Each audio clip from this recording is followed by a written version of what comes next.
Welcome to Drag Strip 66. Drag Strip is like the prom that you never got to have in high school. There would never ever be anything like Drag Strip again.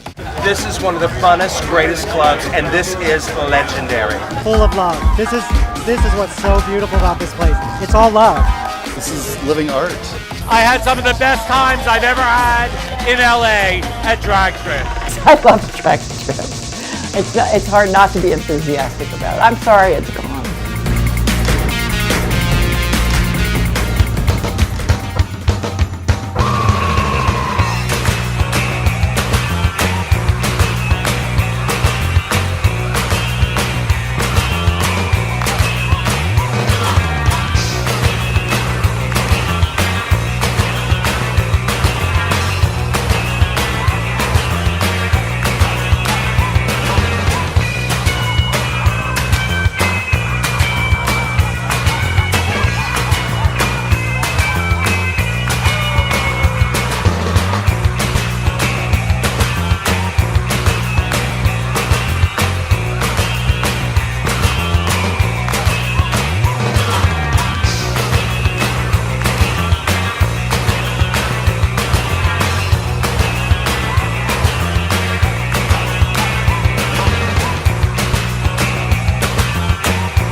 Drag Strip 66 was this club that happened once every month on the second Saturday of the month. Which was hosted at Rudolfo's. This is a bar on the east side of Los Angeles. It was a really fantastic, unique, and special experience that happened once a month, and I look forward to it every month. And I would plan my whole month around it. I'm embarrassed to admit that a little bit.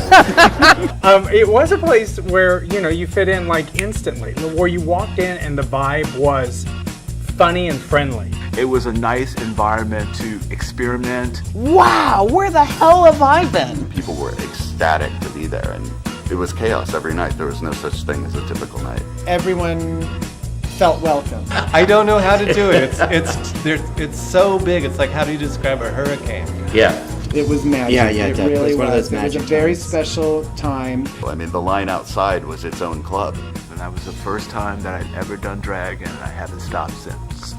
Because it was this completely unique Los Angeles experience for me and everyone who went, in that it was a club that had no attitude whatsoever. Anyone was welcome, and I used to always convince people to go because I said, Drag Strip is the place that has the hottest guys, the best music, and the craziest drag queens in a world where it all just kind of works together and everyone has fun and loves the theme and loves the party, and it was just something that you looked forward to every month. It wasn't even like a nightclub. It was like it was like a masquerade ball, and that, the emperor had decided to put on, and, we were the royal family. Drag Strip was a club in the sense that people felt that they belonged, and it was very welcoming. And there was always a great variety of people there. There were people in drag, there were people out of drag, there were straight people. There were very few straight men, but there were plenty of women who went there. But the best part was, if you dressed, you got in for $5. And the music was always great. I loved the music. There was a variety of music, which I like, and I didn't find with a lot of other gay bars. It was known for its eclectic dance space. There was the dance floor, the bar, and then there was a loungy area, and then there was an outside patio. The thing that really set the shows apart at Drag Strip was that each month you got an original production. There was singing, there was dancing, there was choreography, there were amazing costumes, and it was very topical. And it was always around a specific theme that was taken from popular culture. You didn't know who was going to be on stage that night and who was just coming to have a good time. When the theme was there, everybody would dress up like the theme. I never knew who was performing and who was just there to have a good time. It just, you had no idea. And suddenly somebody would be on stage, it was out of the crowd, and it was just wild. where else would you find 600 people every single month? I mean, there were no slow months. All these different gradations and subcultures within a gay or queer community, they all came together. They all had fun together. And even as a girl, I felt okay there. It was fun. It's the only place that I know that anybody can just be who they want to be and feel who they want to feel like. We're all freaks and we all get to like fly our freak flag and nobody judges anybody here. This was truly the place where you could express yourself and be completely bizarre and everyone would just love you. It lets everybody be who they are, show their creativity. They loved everybody that came through the door. And that feeling of we're glad you're here is what made it, part of what made it such a success. It says something very special about Gina and Paul B as people. They're very wonderful people. They provided a fantastic venue for people that didn't really fit the kind of stereotypical gay norm in Los Angeles. When you think about drag strip, you have to take the two parts that make drag strip, and that is DJ Paul V and Mr. Dan, who's Gina Lotriman. And together, you know, they were trying to find a place that was a fun club that they would want to go to. And they wanted to create that space. It wasn't out there. And so they tried a few different things that didn't really work out. And then kaboom, drag strip. It was like an explosion. An explosion. Feathers and fun. Thank you, everybody. Thanks for coming. Enjoy the music, enjoy the show. Fabulous Gina Lotriman.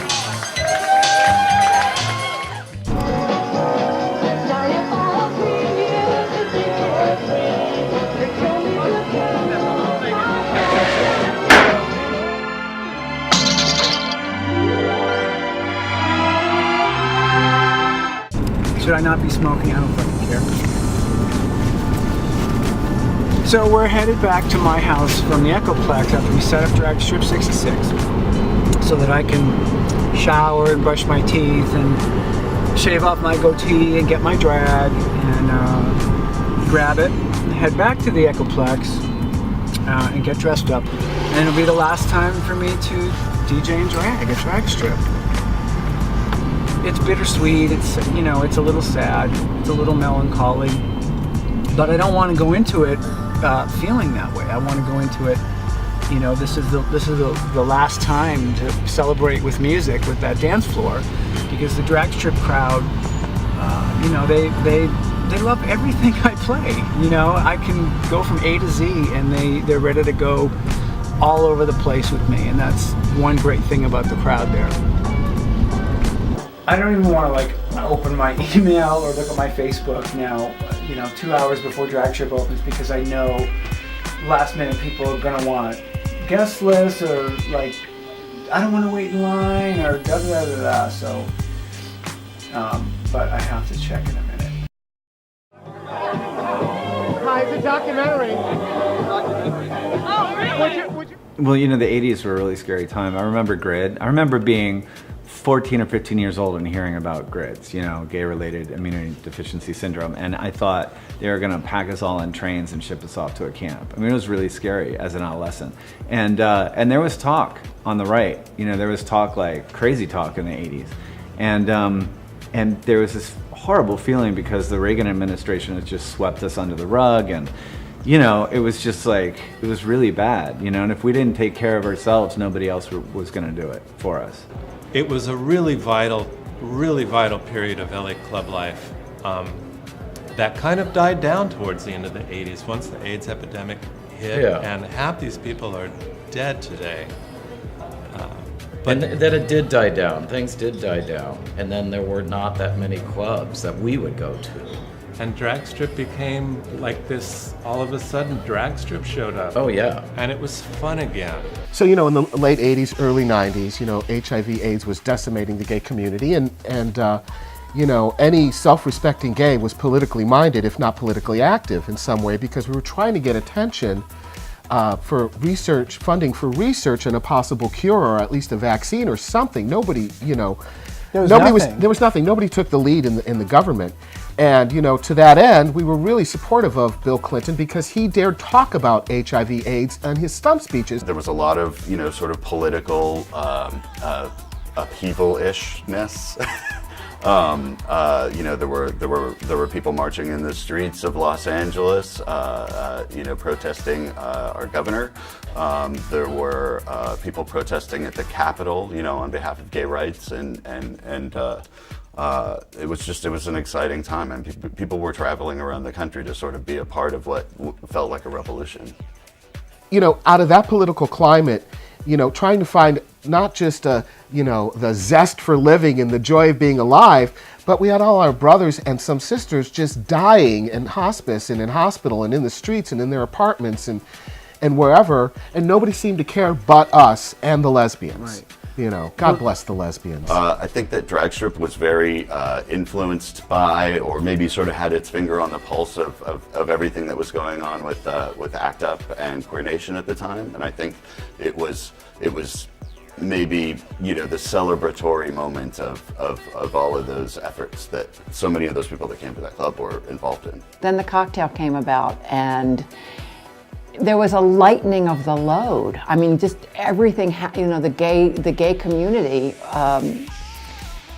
felt, was so uplifted by this that it was the end of a war. We started in January 1993, and by that time, that's when the HIV/AIDS cocktails started. So lots of people went from, I have 6 months to live, I'm planning my death, to, wow, I'm gonna be alive.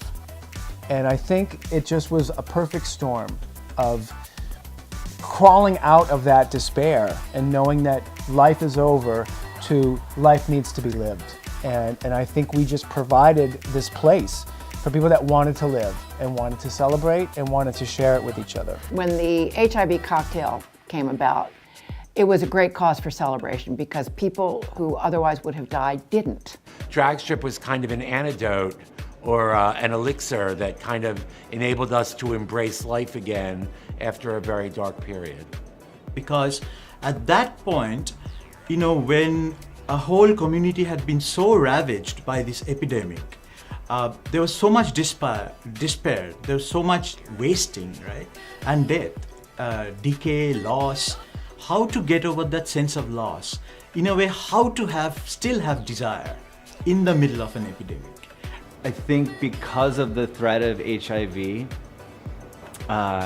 there was this desire in the 90s, for me at least, to really live life to the fullest, to do everything I could, as much as I could, as loudly as I could, with everyone I love, as much as possible. There was this kind of lifeboat feeling that I had, like, I need to experience it now because it could be gone tomorrow. People were just dying left and right of AIDS. And I was actually working in the AIDS healthcare field on an AIDS unit. And that was my way of being helpful for my community. But having an outlet like these different clubs, these sort of alternative clubs in Silver Lake, Dragstrip, it was such a great balance. And it was just so much fun to balance out what was a very tough time in a lot of ways. And you have a lot of fun. And one of my really good memories actually during that time period was going to one of the very first drag strips I went to and seeing a couple of my patients that had just gotten released from the hospital at Dragstrip. And they were out having fun, just being regular people, not being people who are sick. And that was a really important thing that I really remember about that. And that was all part of that whole time period for me in particular. What's funny is people would come to Dragstrip sometimes as exaggerated forms of, like our social identities. You know what I mean? Like the mechanic that's out of control, or the housewife that's, popping pills, or whatever it is. And I think all of these things are kind of maddening when you're a gay kid and you're watching people die of HIV and you're seeing all these kinds of norms in society not give a crap. It was a real good way to release tension and to poke fun at what really isn't important in life, which is what we tell ourselves we are on a daily basis. We're human beings, and we got to be together outside of that for a little while. And I think from my point of view, we were all kind of celebrating that idea.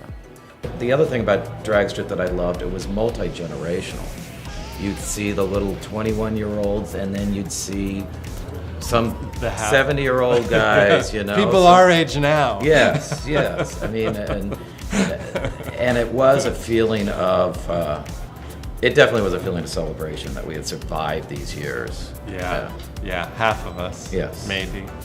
Yeah. Yep. And Drag Strip kind of felt like the community was almost like a butterfly, like the wings were opening and we were here to celebrate. And in some ways, I think that was why it was so little about judgment and so much about celebration.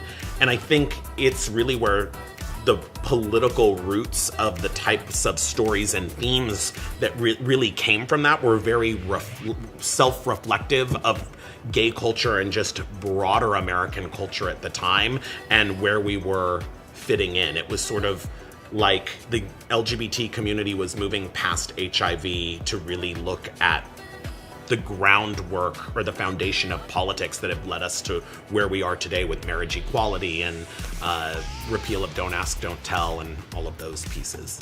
In retrospect, the club coming out of sort of the AIDS crisis, the whole sort of embrace of the drag community. In many ways, I would think the start of the embrace of the transgender community that's become such a part of our lives. I think is a place where, again, you could shed your inhibitions. You could be who you wanted to be. There was a fantasy. There was a masquerade. All those things, I think, made Drag Strip special. And I don't know of another. And I'm in LA now almost 35 years, and I can't think of another place that even came close to that. So Drag Strip came about the time of the LA riots in 1992. I just remember we were looking out our windows. We lived on a hillside and we could see, looking west, we could see columns of smoke rising up everywhere and getting closer and closer. But it was a strange time because there was these riots and then there was RuPaul on the radio with Supermodel, and it felt like all things were possible and everything was going to be impossible all at the same time. So I had this idea that we should do a club where people come dressed in drag, and I wanted it to sound like quintessentially Los Angeles or California or Westy Coasty, and I thought of Route 66 and Sunset Strip 77. And put that together, and that's how the name came to be. And it was even like one of those religious moments where I could see the logo in my head. I was like, it has to be the Route 66 side. We came up with the name before the location, but the location we found. So the family's restaurant was called Rodolfo's, and it was actually on the real Route 66, Riverside Drive. And I remember when the whole thing was being brainstormed in our living room with Dan's ferret, Barney, running around. Because in 1992, 93, an open drag club would be considered outlaw and asking for trouble. But since underground clubs were done by flyers, you know, we didn't even have the LA Weekly listing at this point or any gay rag to talk about us. It was all, you know, word of mouth and, you know, people bringing their friends. It wasn't like you could post something on the Facebook or the Twitter or the Snapchat and expect people to show up because those things didn't exist. And so this was the one place to like catch up with all of these cool people. I first heard about Drag Strip when I was at a gas station, and some guy in a Jeep pulled up and came out and handed me a flyer for Drag Strip. And I think it was for the very first one. It was the first night. I don't think any of us knew what to expect. So we came up with this theme, the inaugural ball, and about, 300 people showed up. Mm-hmm. But, you know, shortly after midnight, Robert had come to us and said, you guys want to do this again next month? The night wasn't even over yet. But we had brought in more people than they'd had in years. And we had hoped we would have known sooner so we could tell the crowd to come back in a month. However, that wasn't a problem. At the end of the night, I was like, you know, we've really got something here, and people get it. They get what we're doing. The second one was called the Karen Black Valentine Ball, and we came up with the name and theme for that drag strip in the car on the way home from the first drag strip. However, she shows up and she says, Karen Black says, I just wanted to see why me? And we're not quite explaining it well enough. She's just seeing all these drag queens around, you know, and it's all about her. Well, the next month, the theme was Night of a Zillion Jans, as in Jan Brady, based on a line that Jan Brady says in the Brady Bunch. I looked up in the sky and there were stars, billions of them. And we wanted everybody to come dressed as Jan Brady, wearing the blonde wigs that Jan would wear on the TV show. And boy, was it a hit. That 700 people showed up, and we weren't expecting that. We were just like, oh my God, what do we do now? Now it's too big. I think there are about a zillion Jans here.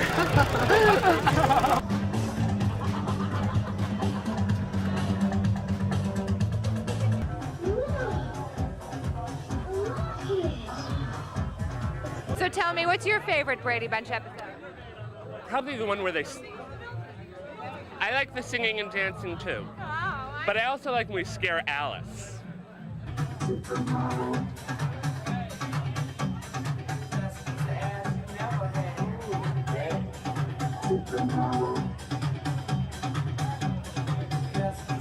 Oh, hi, I'm Gina Locherman.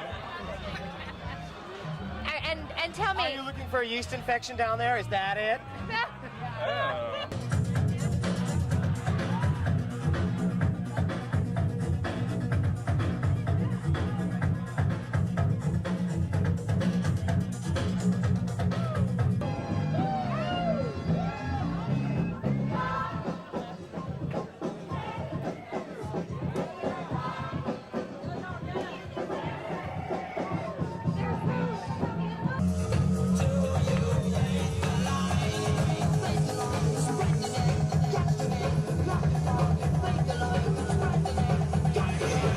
Jan, what's happening here tonight? Well, gosh, this is Night of a Zillion Jans, and we do this once a month. This is our club, Drag Strip 66. We do it once a month. Every month has a different theme. And everything was going gangbusters, and then in June of 1993, it happened. We were so popular, the police came. Well, it was right after the, this was in 93, so this was after the LA riots because of the Rodney King verdict, okay? So the cops had a different way of handling things. They didn't want to be videotaped after this, and we happened to have people there that were documenting the party, and they were rolling cameras, their video cameras. Well, my favorite thing was the Vegas in Space. Not for the theme, but what happened. The Vegas in Space was so amazing. Memorable, I would say, was Vegas in Space. The Vegas in Space was a movie release party. So we just called that the theme and let it be that. Let people just show up. So we had aliens and, you know, drag queen astronauts. It's because it was Vegas in Space. Everyone's wearing silver glitter, spacey things. Oh my you look God, like Daryl Hannah. I was done up as like Daryl Hannah in Blade Runner. Yeah. We had even gotten all the way up to announcing the show was going to begin in 15 minutes. Then all of a sudden, I don't even know how all of a sudden this happened. Somebody walked up to me and told me that the cops were here and they were coming in, and I had to go tell Paul to stop the music. And by the time I got to Paul, a police officer was standing behind him with a fire marshal. Sorry about this, we don't know if we called them or why, but what we have to do is go outside the club and they'll do a head count and we can all come back in and then we'll start the show. And we were having a good old time, and then all of a sudden we start seeing red flashing lights and see fire marshals in the club. And at first you're like, are they in drag? Right. And they're like, oh no, we're getting busted. Right. Walk down the street, around. Nobody's coming through here. Okay? What's going on? Ma'am, get that out of my eyes, please. I can't see. Thank you. All right. What's going on? You work here? No. The establishment is closed. This is unlawful assembly. Leave now.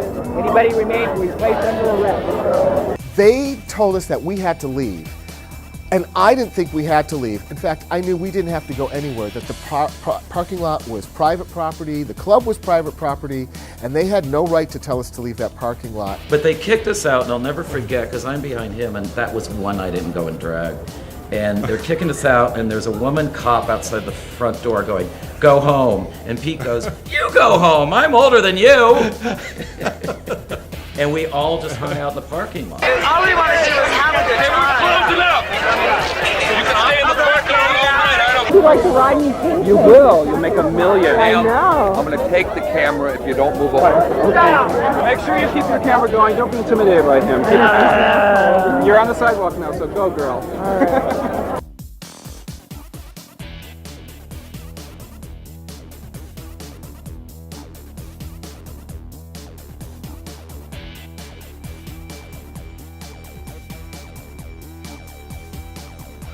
But I do remember sort of like everybody staying out there and just not leaving and sort of being not adversarial with the police and the fire department, but certainly no one was just sort of caving in and doing what they were told. What do you guys think about this? We think it's terrible. Yes, it is terrible. Bullshit, I think it's a plot against drag queens to have us removed from the public eye.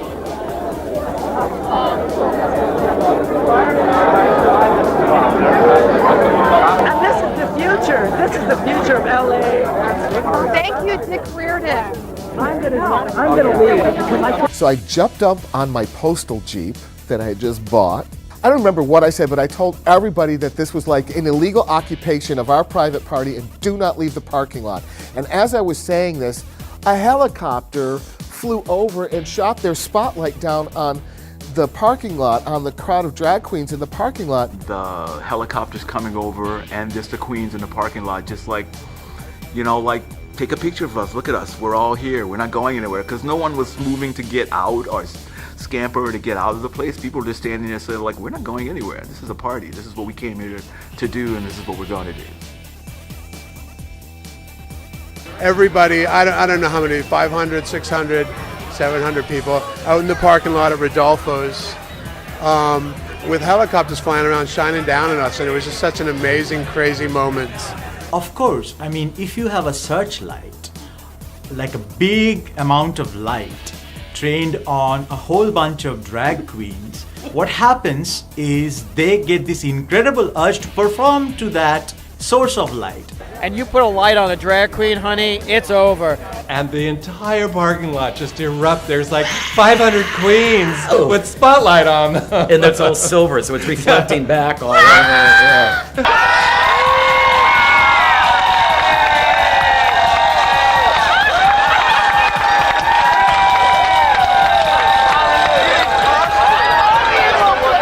And instead of scaring everybody scattering like roaches into the cupboards, you put a spotlight on drag queens. What do you think is going to happen? It was like, hey, we're staying. Who do you think you are? You can't throw us out of here. Boom, the light went right off. off. Went out. Shut the light off. They like it. They like the light. And then So- Dan got so- up on the car with the megaphone and said, we're not leaving. You know, we're going to stay here. And the cops and the fire department all kind of looking like, maybe it's best that they go back in. And eventually they left, and we went back inside and did the show and had the costume contest. And It felt like such a victory.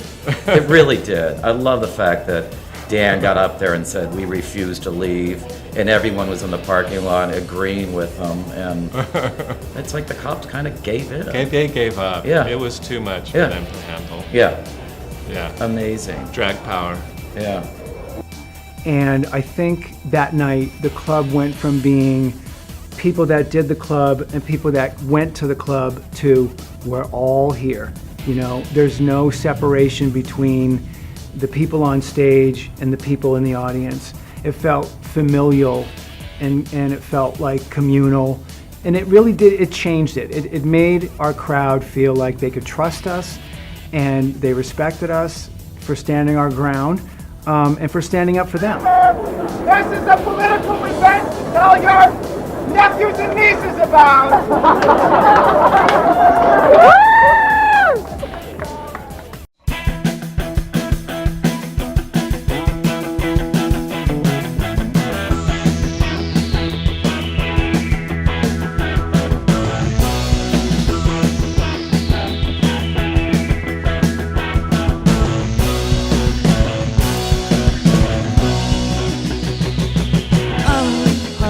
Chandelier, electric streets above me.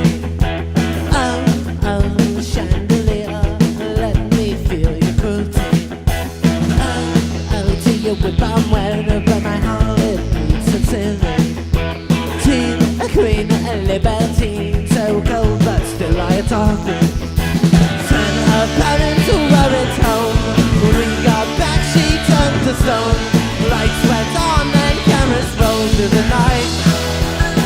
Under a chandelier, under a chandelier, under a chandelier.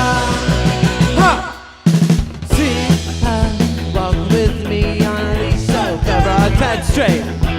She says we're going out to Max's dad to city. Contract left to the dead. She's a typically teenage living a fantasy.